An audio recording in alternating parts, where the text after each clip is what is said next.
1000 दफ़ा खेड़े खे चयो अथमि त कुहाड़ी केरु पाड़े वारो वठी अचे त घटि में घटि हुन खां वापसि त वठि न। हाणे केरु थो भॼे कर, केरु थो भॼे। बाबा मूंखे ॾे, मां तोखे काठियूं टुके ॾियां। अमा इहा मर्ज़ी अथई त पोइ या बिस्मिल्लाह। वे या बिस्मिल्लाह वे। काठियूं तो टुके को जबल कोन तो टुके जो साणो थी पियो आहीं। मूंखे ख़बर ई न त हीअ रंड मूंखे कान सांदी बाबा, कान सांदी। तूं पुट हेॾे अच, हे वठ अन जा दाणा वञी मासे बेबुल जे झंड ते पीही अच त मां मानी पचायां। जी अम्मा।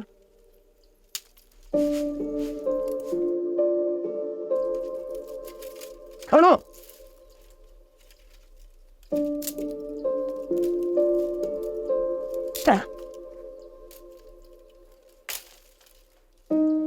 साणो थी पिए, कम करे त ईअं छो थिए?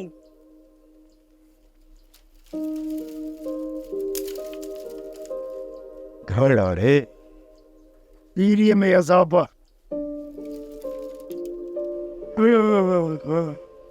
मुजेरी, ओ मुजेरी, चाती वरी चाते थी रंभी। तू हिते वेठो आई थियो। तू पाण वारी न कुंवार के खणी पासे ते कर या खणी भांडे में उछलाईस त मां बुहारो ॾेई वठां।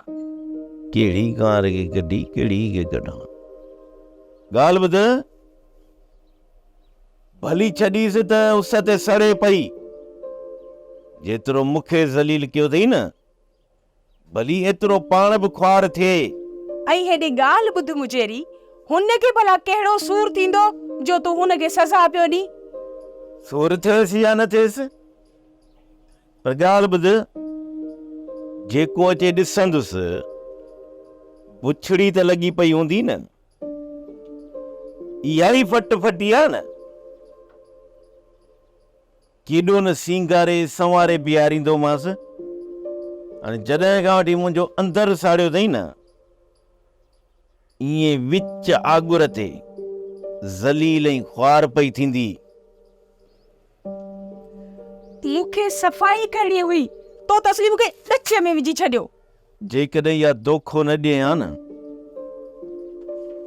त मां ऑफिसर वटि हुजां हा ऐं ॻोठ वारनि लाइ